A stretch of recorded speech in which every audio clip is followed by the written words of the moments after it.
Ragin Cajuns podcast. I'm your host, Kevin Wilson. Alongside me today, a very special guest.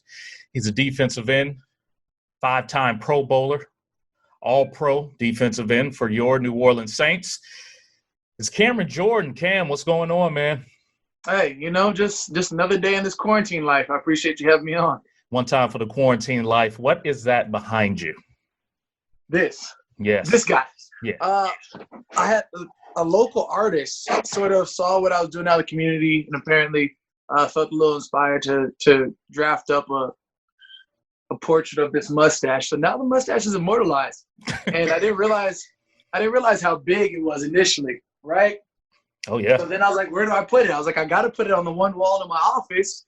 And I was like, that's sort of where I've been doing interviews. So now this guy is in every interview. So I'm feeling sort of like a big, I don't know if I can say it. Like I hear you. I understand. Yeah, I feel very.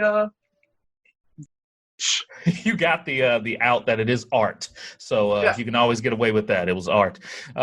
What's the family life there? You're quarantined, locked in the house. Do you have a wife and kids? What's it looking like there? Yeah, wife, 3 kids. I mean, I've got overly athletic wife, overly competitive wife. She was a McDonald's All-American in basketball. Went to Rutgers, which I guess is a university. They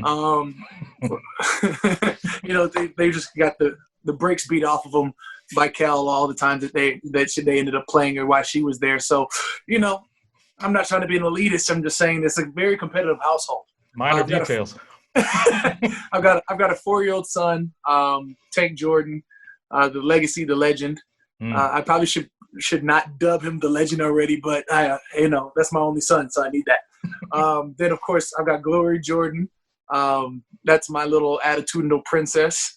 And then I've got my 1-year-old Nia Jordan.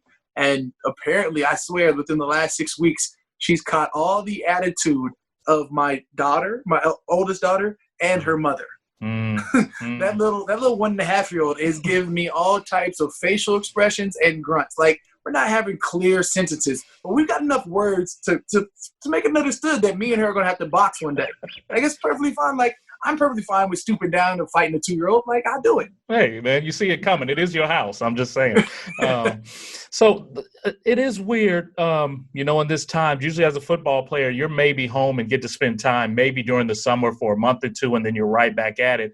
And this time it's different. Are you seeing the relationships building with your kids and your wife a little different? Actually, there's not much that would change at this point in time. I mean, the last 6 weeks is sort of that time where I start training and getting ready for OTAs on my own. So really not much in terms of schedule changes except that they're not going to school from, 9 to 2 or whatever it is. Now they're at home, which, right. Again, that doesn't change much because my 4-year-old's only been going to school for 2 years. My 3-year-old only been going to school for 1 year. So it's not too far out of the realm for them to be at home anyways. So this is sort of exactly where I want to be. There is no difference for us in terms of scheduling other than she's the English teacher, math teacher, whatever, history teacher, and I'm like a substitute, sometimesy PE teacher. Right. We'll possibly discuss letters, right, and talk about numbers. Only call me when you need me. If you need me. Right, Other than that, I'm trying to learn. I'm on this Rosetta Stone. I'm trying to, I'm trying to stretch. I'm trying to lift. And then I look up and it's like 2:00 and I come in the house. She's like, I got to get right for her. I got to be right just in case the call. Right. Best case scenario, this thing lifts. I'm going back in. Just treat it like it's a regular situation. Don't take it like it's a quarantine. Just take it like it's leading up to OTAs. For sure. So you are just working out at home and there's no difference. You're already pretty much set up at home. Exactly. I mean, okay. I had surgery, 9 weeks ago? 10 weeks ago? Right after Super Bowl. So February. Now, that's getting far away from now. Yeah, so let's call it 10 weeks. And so luckily, I still get to go to the facility and have one-on-one with the trainer, and then I come home, do some extra stretching, and then I come in. So it's legitimately like I'm still in OTAs. Except, are you wearing a mask? Absolutely. Well, I got the N90. I got the N95 for the kids. We got special personalized masks. My dog Tank has a little Spider-Man mask, a little Spider with the filter, and then so the girls have their Anna and Elsa and Tiana or whatever, Moana. Like they got all the princess masks. So now they think it's fun if they get to rock the mask. Yeah. Because we tried the everybody having surgical masks, and the kids are not down with that. A 4-year-old just doesn't care about a N95 mask and his safety. Like I understand it. We just had to figure out a different route to go. Yeah, it's not cool. It's not cool. You born in Minnesota, high school in Arizona, Cal football, and now you're in Louisiana and have been for some time. What was it like? Yeah.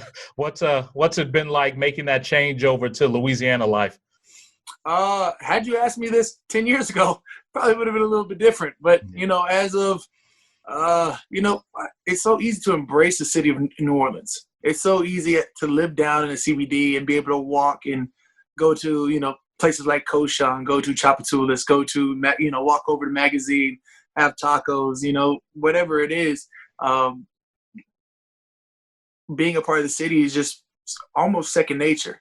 You walk in and the community sort of embraces you. And then, of course, you do like charity basketball tournaments out in after my first year out in Eugene. Mm-hmm. So then you're coming on the way back and you're like, well, I'm right in Eugene, so I might as well check out Monroe, or I might, check out ULL. So then, you learn about the bar road that is right on, ULL's property. And then it's like, the kids get it in. Mm-hmm. Kids get it in regardless. And at 23 years old, you blend in quite well. Now, at 30 years old, I want no parts of any of this. But, there was definitely a time and place for everything. So just trying to expand the knowledge of what it is to be a New Orleanian or be a Baton Rougean or, be for a Chalmatian. Crazy. Crazy.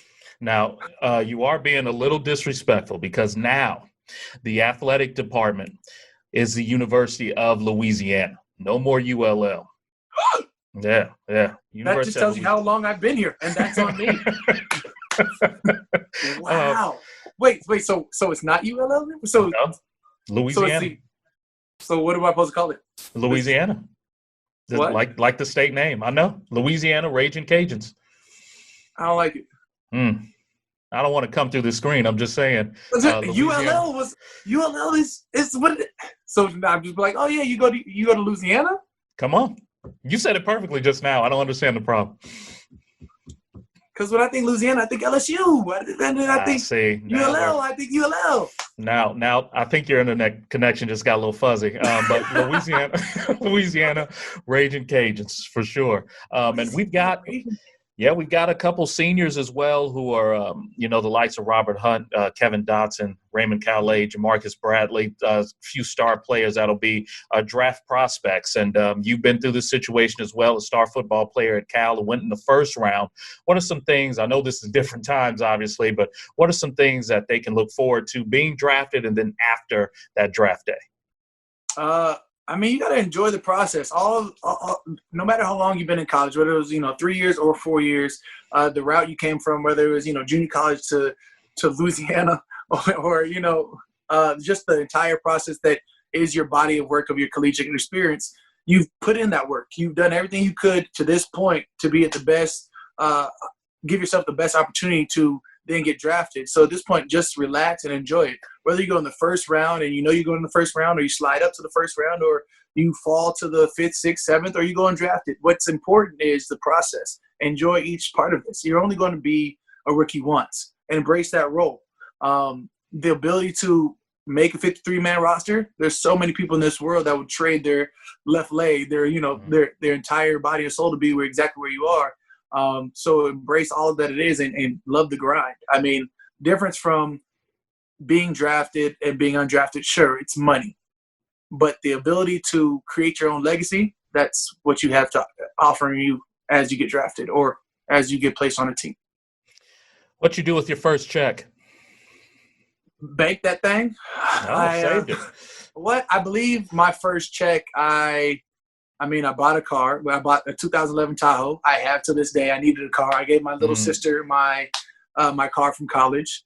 And then, I ended up giving once she got married and her husband got her a car, I took my car back, my 2006 Dodge Charger, whatever, it's 2007 Dodge Charger. Yeah. And then I ended up giving it to my brother. Like, hey,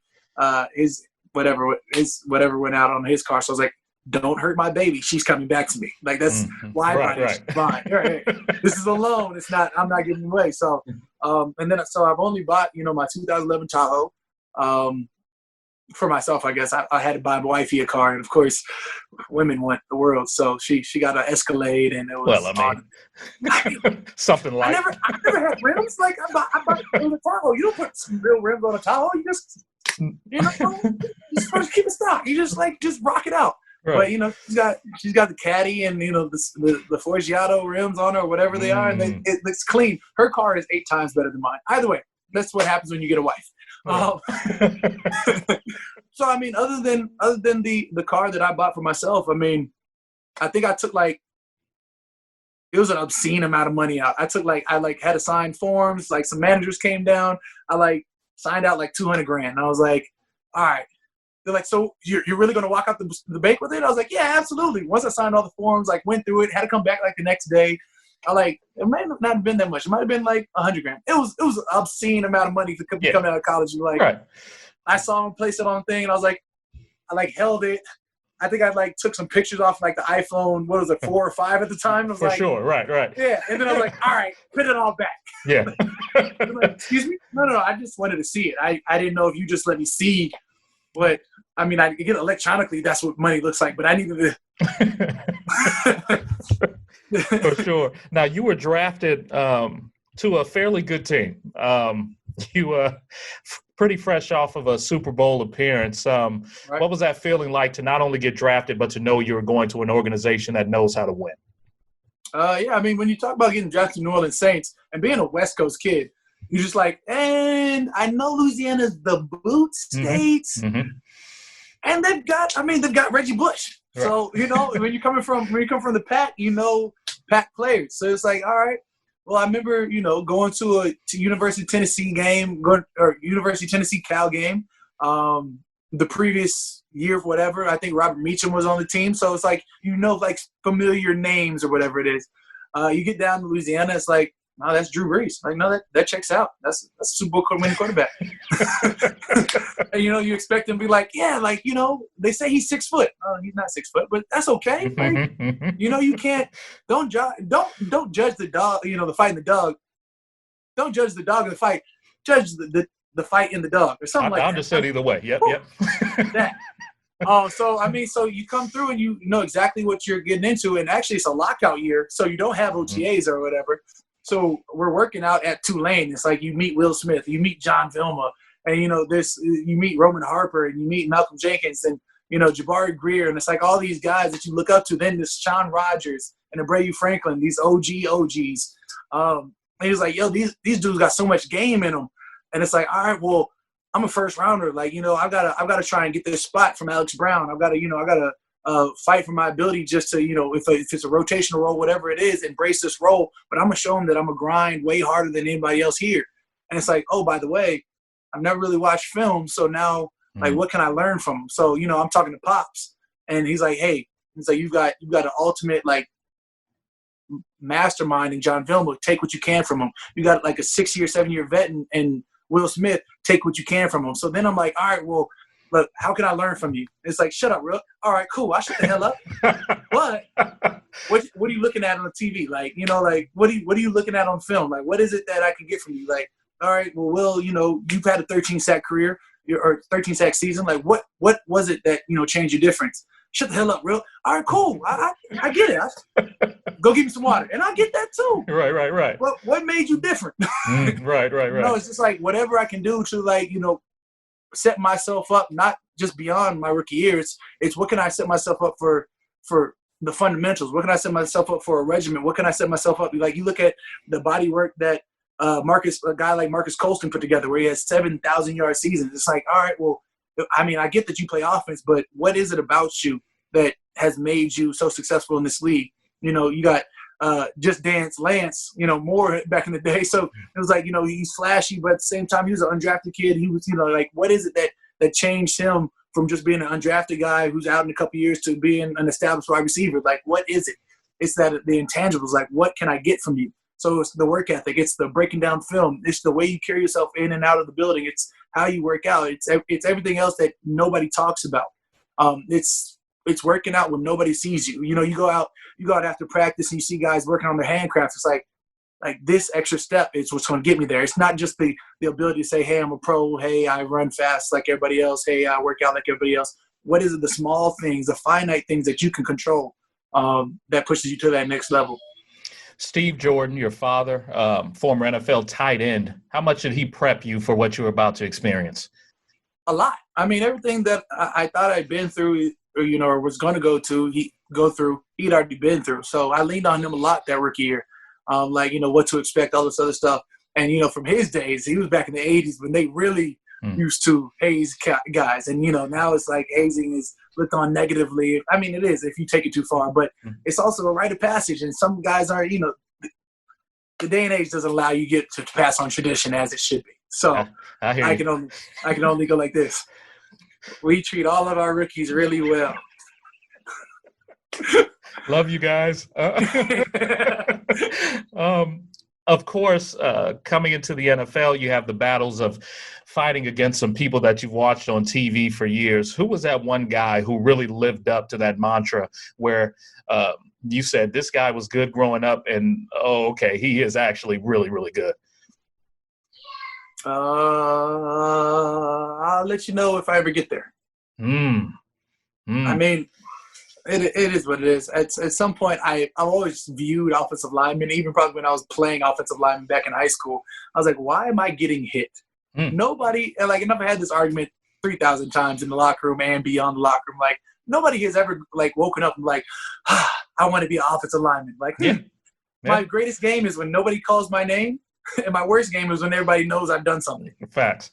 I don't know if it just doesn't correlate to what I want. If I work that hard, if I put up my best effort, if I went for a 3-sack game and nobody knew what I was doing, I'd be like, oh, okay, so that probably motivate me to do more. But at the end of the day, if you finish the end of the season, it's like nobody's talking about it. Nobody hey, Cam, you did a great job. I would be hard-pressed. I just be looking around yo, did you – I'm putting together this season, y'all. Right. How do you not know? We have Teron Armstead and Ryan Ramczyk, probably the 2 best tackles in the game, respectively speaking.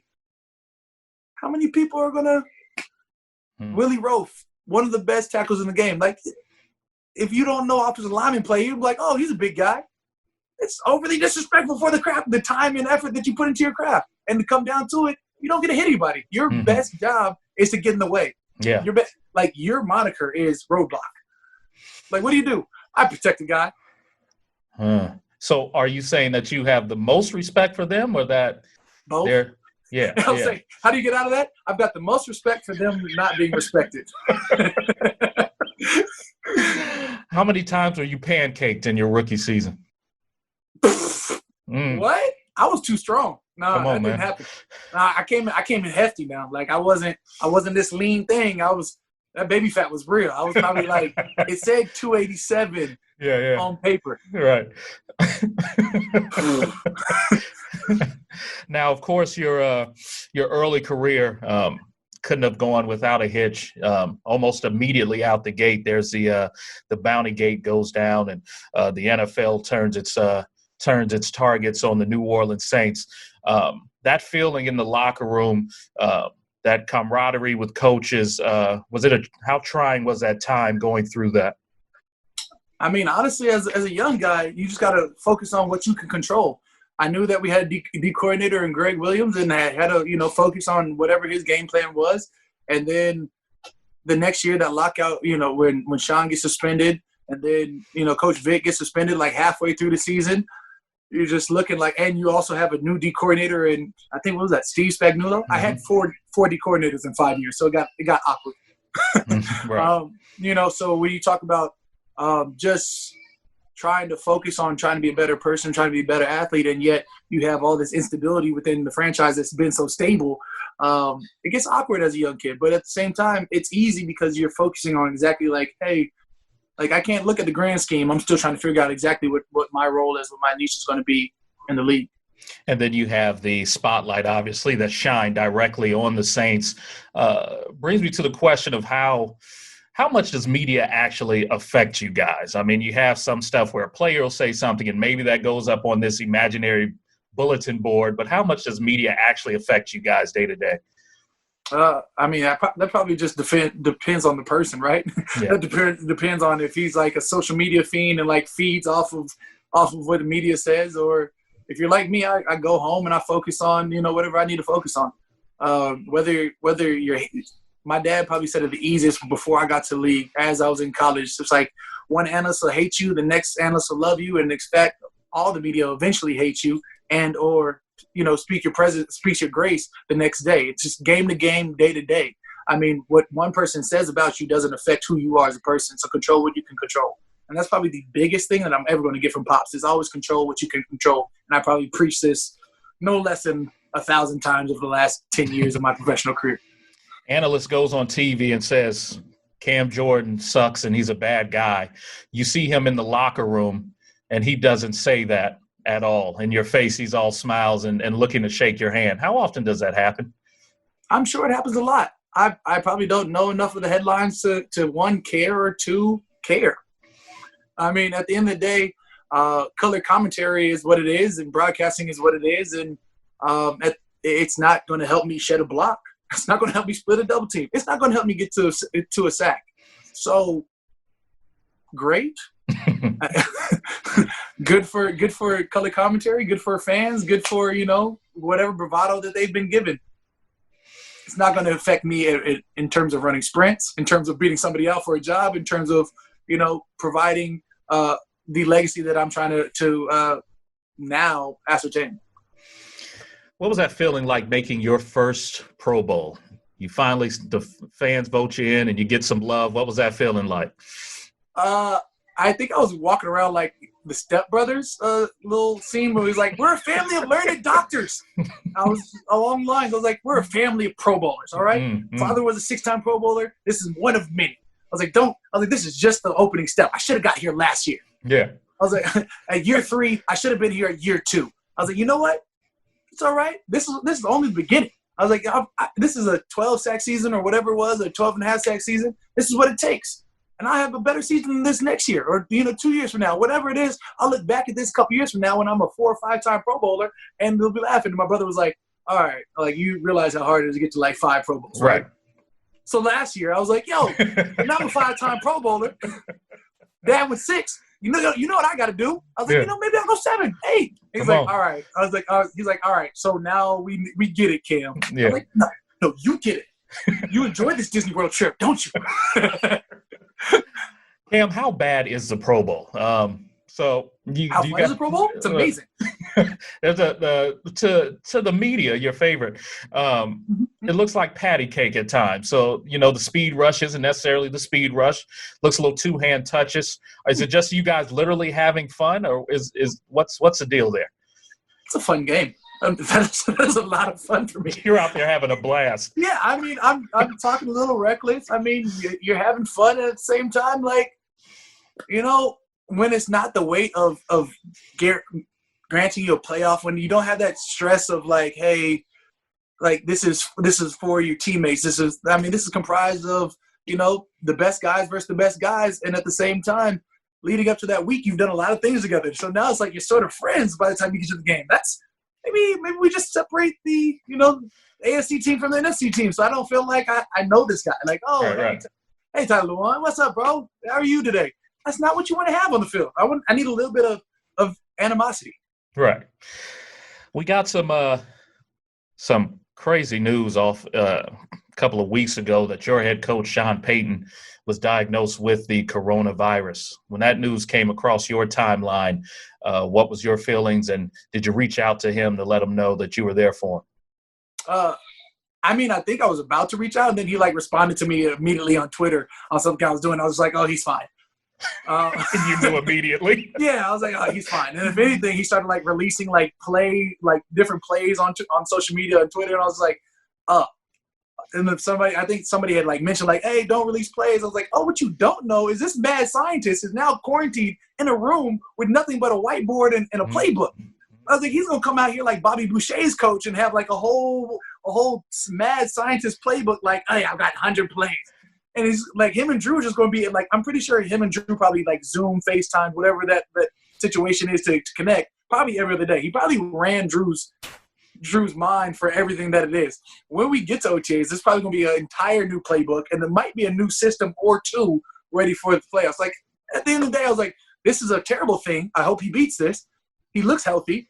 He's feeling confident. Mm-hmm. Like, as I'm watching on social media, like, he's feeling confident. So I was like, all right, now you just gave, a mandated 14 days of not leaving a room to a mad scientist. What do you think he was doing? How happy are you to have Drew Brees back? I didn't know he left. Mm. I mean, that's for the fans and for media to speculate. I've never been on the Saints team without Drew Brees being the season opener starting quarterback. So until I have to deal with it, there was no worries. Everybody was like, "Hey, what's going to happen?" We've all been saying this every time his contract comes up, and every time his contract comes up, either every 2 years, it's the same thing. What's Drew going to do? Come back and play to the highest abilities? Have another record-breaking season? I don't know.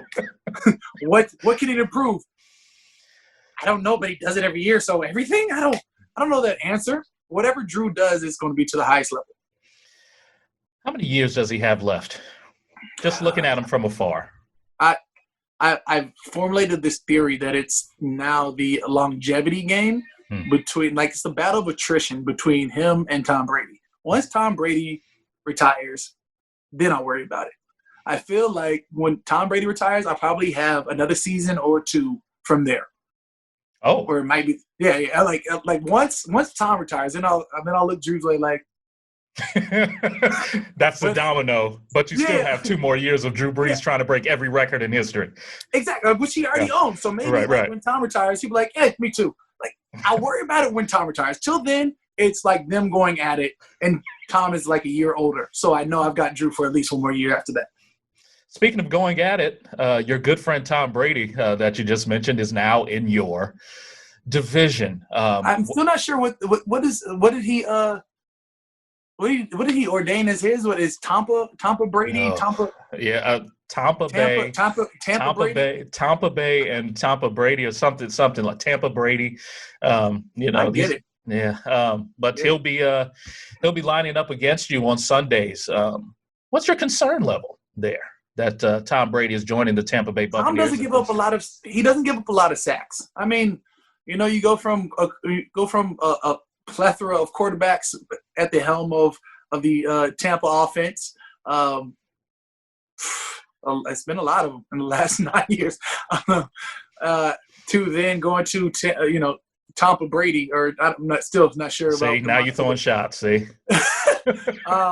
you talk about what he does. He doesn't get sacked a lot because he knows how to maneuver offenses. He's clearly not the fastest quarterback, but at the same time, he's one of your smarter quarterbacks, if not the premier adjusting quarterback in terms of to adjusting the defenses. Mine is Drew Brees, since Drew Brees I can't go against. Mm-hmm. That's infuriating. I played him a couple times. I don't know if I've got to win against him. So maybe that's on me. Maybe I'm just holding grudges for no reason. Jameis Winston, still in limbo, looking for a job, Tom Brady assuming that position. Is Jameis Winston getting a bad rap? 30 touchdowns, 30 interceptions last season. 33 touchdowns, 30 interceptions. Talent is clearly there. Yeah. Competitive level, clearly there. I mean, in the type of offense that he was in, he had 2 receivers with over 1,000 yards. I mean, in that type of offense, you're looking to make the deep ball play. You're looking to make an exciting play, so there's going to be higher risk. I've looked at those numbers quite a few times at this point with different interviews, with different situations, and you say, Jameis is right. If he clears up a couple of those interceptions, which in a new system, that'll be the coach's job to do, he could be an elite tier quarterback. And at the same time, if he throws a couple more interceptions, he could be the worst quarterback of all time. I mean, you can't look at his touchdowns and his success going for almost 5,000 yards, going over 4,000 yards in 2 or 3 of his first 5 years, and not say he can't evolve into an elite tier quarterback. So I'd take him. Does he want to learn from Drew Brees for a year or two? Come on. I mean, you have to do it at a highly Scottie Pippen-like contract situation, but Oh, I guess you watched that doc too. Huh? I was like, if you haven't seen The Last Dance, if you want to sign this 7 for 18, come on over, big fella. Right. You guys are losing somebody in that locker room as well, in Teddy Bridgewater, who filled in and won some games for you guys last season. He's now will be against you in the division with the Carolina Panthers. What are you guys losing in that locker room, and are you excited to go against him on the other side? Gosh darn it, that's my guy too. Good old Theodore. We've had a lot of backups, and that is one of my favorites. It's like Chase Teddy. That's Teddy is a phenomenal quarterback. I mean, he was able to come in and we lose a Rams game, but then we go every game we won. I mean, we went 5-0 with him at helm. We watched him come in 2 years ago and not really be 100%, and watch him get to his full strength, get to the confidence where you're coming back from that injury. And just his work ethic alone is what endears you to somebody. His ability to take the field and take to an offense that's sort of cultivated clearly around Drew Brees being at helm, and then having to be subjected to trying to take over the offense for that stretch of time, and not miss a step in terms of winning. That's something that's impressive. And so now he gets a full-blown chance over Carolina, and now we've got a stacked NFC South. Hooray us. Yeah.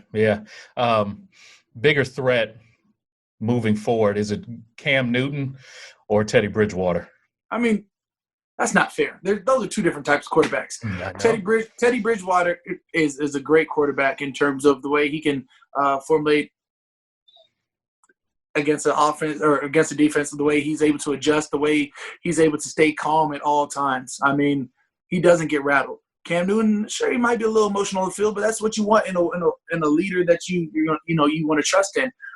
But the way that he's able to stretch the field, the way that he's able to elongate plays, the way that he's able to do exactly what Cam Newton does, you're like, oh, that's a Cam Newton type play, because there's no quarterback that's built like him. He's is strong in the base. He's strong as Ben Roethlisberger taking hits. He's fast as some of the fastest quarterbacks. He's fast as Russell Wilson turning the corner. I mean, and at the end of the day, he's got a cannon of an arm. I mean, after Steve Smith left, he was never weaponized. I mean, his best receiver after that was Kelvin Benjamin. Kevin. Yeah. Devin Funchess. Yeah. Probably a little stronger than Kelvin Benjamin at this point. Right. DJ Moore. That's not Ted Ginn. Right. Ted Ginn. I mean, that's what good receivers, no doubt. I'm sure. We're talking about a Hall of Fame receiver in Steve Smith, right? I'll say down in Tampa, they got Mike Evans. Right. You come over to the Saints, you got Mike T. Right. You go over to Atlanta, you've got Julio Jones. And then you go to Carolina, who's your comparison? Right. There's a Robbie Anderson might be their best pickup since. Well, wait a minute, yeah. And they waited till Cam left for that. Well, we had to free up some monies. It's this whole thing. Christian McCaffrey was their best receiver for 4 years. That is a fact. That is a fact. There's a backup quarterback and do everything player on your team now, and Taysom Hill, who's a kind of a lightning bolt, especially with the fans in New Orleans. But he's been vocal that he wants to be a starting quarterback. From what you've seen, is Taysom Hill, or could he be a starting caliber quarterback in the National Football League? I'm just going to defer to up top management, who have placed a first-round tender on him. Is that how that works? Placed a first-round tender on him and has backed up that statement saying that he is a starting quarterback. What I do know is that he looks good in preseason, and he's looked good for some of the throws that he's made in games, as well as, practice. But as long as Drew Brees is at helm, I don't think there's that much of a window to take over. I mean, with Teddy Bridgewater as a backup, you went with somebody who you knew was a Pro Bowl caliber quarterback when healthy. So maybe this is, maybe the next couple of years he may get a shine here or whatever happens for him. But if up top says he's starting quarterback, I trust up top. Mm-hmm. It's not a bad stretch of playoffs winning the NFC South. I'd like to say I've won it 4 or 5 times in 9 years. 4? Maybe it's 4. You're not bragging at all. The free agent signings have been happening, and Malcolm Jenkins is now returning to New Orleans. What does that do for your locker room and for your defense? His leadership speaks volumes. And now you've got a, commander at every level. You talk about DBs. You look at the way that Marshawn plays. You look at the leadership that Malcolm Jenkins brings. You got Jack Rabbit, of course. I mean, this secondary has gotten formidable. Marcus Williams, of course, has gotten better every year that he's played. So, this is getting exciting. Then, of course, you talk about linebackers and Demario Davis, the way that he's played the last 2 years, the way that he's taken form this last year. And, of course, you can come down to the D-line where we're looking like we're looking to make that next leap. I'm pretty excited about our defense. And with Malcolm Jenkins being there, again, that's a solidified leader that's coming down into it. I know your children are getting restless. I can hear them in the background. Can you hear them? Yeah. It's all good. Yeah. We'll end on some fun stuff here. I got 3 questions for you. First off, crawfish or boudin? What type of day is it? I need to know these things. Hot day? It's a random Tuesday in June. That could be a hurricane, or it could be possibly. I just need to know, like, is sun out, clouds in the sky? Let's say sun's out. It's a good day in New Orleans. Crawfish boil. Okay. If it's cool, I'm staying inside and eat that boudin. I got you. Are you the best defensive end in the National Football League? Currently, the last 4 years would indicate yes. Without question. I mean, just all around, yeah. Best run stopper, best pass rusher. You'd say there's specific DNs for that. If you say best all around, probably number 2 in each category. So I'm probably the best overall. Who would be number 1 in most of those categories? You're number 2. As a pure pass rusher? Pure. Yeah. Pure pass rusher like Von Miller or Chandler Jones. So we are putting Von Miller in the DN category instead of he's a tweener. That's not really fair. They've got this edge category, and technically, Chandler Jones is a outside linebacker as well. So they're both edge players. But no, they're outside linebackers. Yeah, I mean, if you go defensive ends, you'd be hard pressed. All right, let's end on this. Everybody's kind of locked in the house. You said 3 questions. This is the third question. This is the third. Okay. This is the third one. Come on, man. All right, I'm ready. I need the top 3 things that everyone should be watching right now as they're stuck in the house under quarantine. Give me 3 things everyone needs to be watching. The Cam Jordan specials. I'll say, at what age? Once the kids go to sleep, I'm watching. We watch The Boys, which is like superheroes in a natural, in the city. And so that's a good twist. I keep hearing Ozarks.